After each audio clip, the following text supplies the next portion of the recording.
Your Scrum Master suggested to add a work in progress limit, a WIP limit to your Scrum board. You're a developer and you reached your work in progress limit. Don't know what to do next. By the end of this video, you'll have the answer to this question. Know what WIP limits are and how to use them correctly. But first, let's start with defining the term. What are WIP limits? It all starts with WIP, which is an abbreviation of work in progress, which simply means a piece of work has been started but not yet completed. Example, task waiting for review. On your Scrum board, you have multiple stages in development, in review, in QA, and each one of these stages is considered as work in progress. Now, a limit can be applied to each one of these statuses or columns on your Scrum board. That's called the WIP limit. Very simple to understand. The maximum amount of items that can be present under the status, under this column, that's the WIP limit. For example, if you have an in development column with a limit of 2, it simply means that if there's currently 2 items under this in development status or in development column, no further items can reach this column or enter this column. The team needs to do something else. Find something else to do. There's 4 main benefits of using a work in progress limit. First, it improves throughput. We are focusing on getting things done with a mindset of stop starting and start completing, instead of continuously adding things in work in progress, taking from to-do or backlog and moving them into in progress. We are pausing, analyzing what's currently in progress and having this discussion on how can we help each other to get more things done. This limit prevents us from taking new work and makes us focus on completing existing work. Stop starting and start completing. Second, blockers, bottlenecks have a higher chance of getting resolved simply because they are more visible. You will clearly see these blockers on the board because these blockers will prevent you from taking new work and moving it to the column because there's a work in progress limit.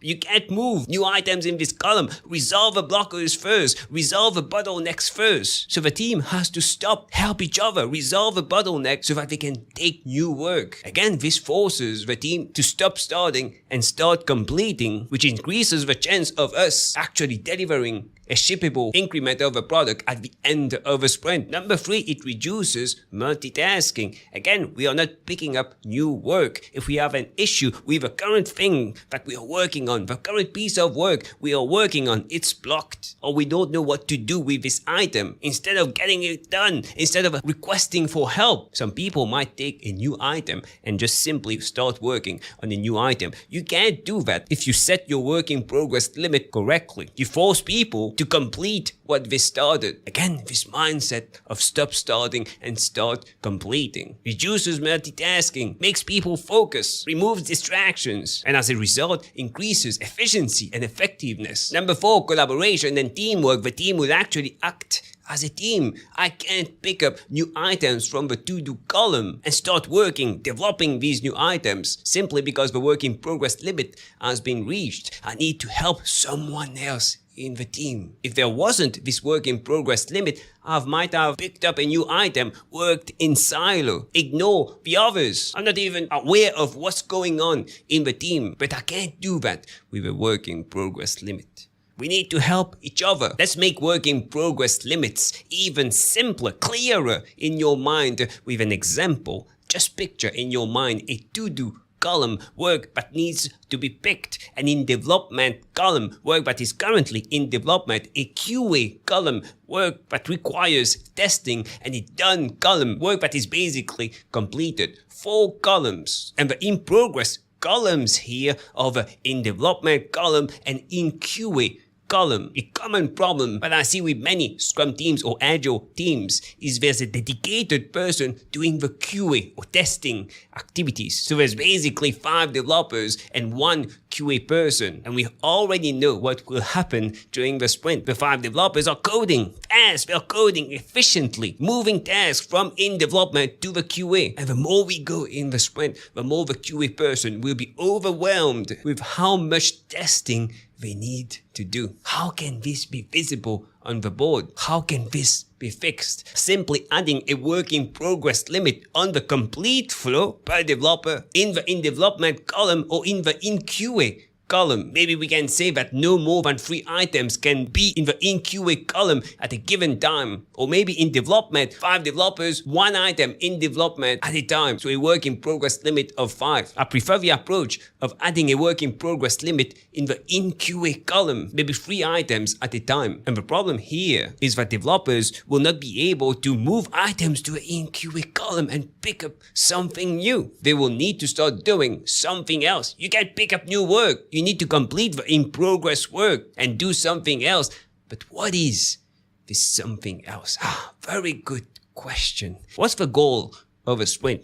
The sprint goal, which is defined by the team during the sprint planning. We are working together every single day. All the developers are working together to progress towards the sprint goal. That's the goal of a sprint. At any time, if a limit is preventing someone in the team, a developer in the team, from picking up new work, they need to pause and start inspecting the board of their bottlenecks, impediments, blockers. Who needs help? How can we get things from in progress to done? This forces this mentality. Instead of picking up new work, we are helping each other, collaborating, teamwork, and getting more in progress things to done. That's the simple answer. If you don't know what to do as a developer because the column that you're working in has reached the limit, or the next column something has reached the limit, you simply need to help the team get things from in progress to done before you can pick up new work. As simple as that. Now let's go back to our previous example. There was a work in progress limit on the QA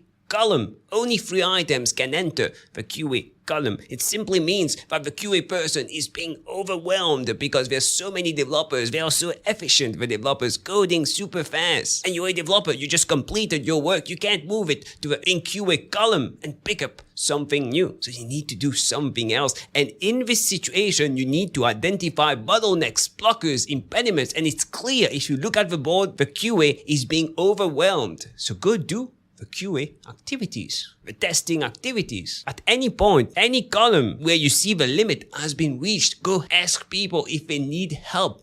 It can be anything, and the team should be cross-functional, self-managed. No one is telling you to do that. You are going to ask people if they need help because we are all working together to achieve, to progress towards achieving the same sprint goal. But maybe you're new to the team. You don't know how to do testing or the QA activities, so you can do something else.